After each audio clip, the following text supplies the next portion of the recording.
Hello, today I'm gonna show how to change Mazda 6 side mirror turn signal. Uh, First of all, you have to unhook these two clips, and after that, this is one big clip, this one, which you have gently pry it out. It's tricky, so don't force it.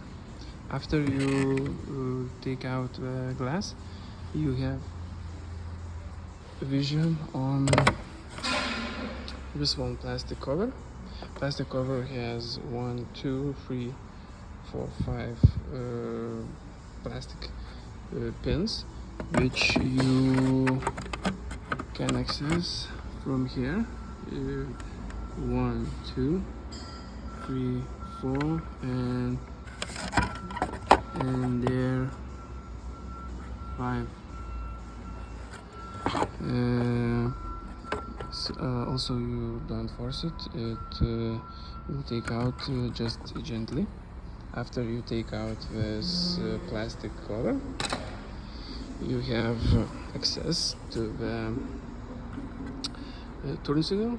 It holds 2 screws, and that's all. Thank you for watching.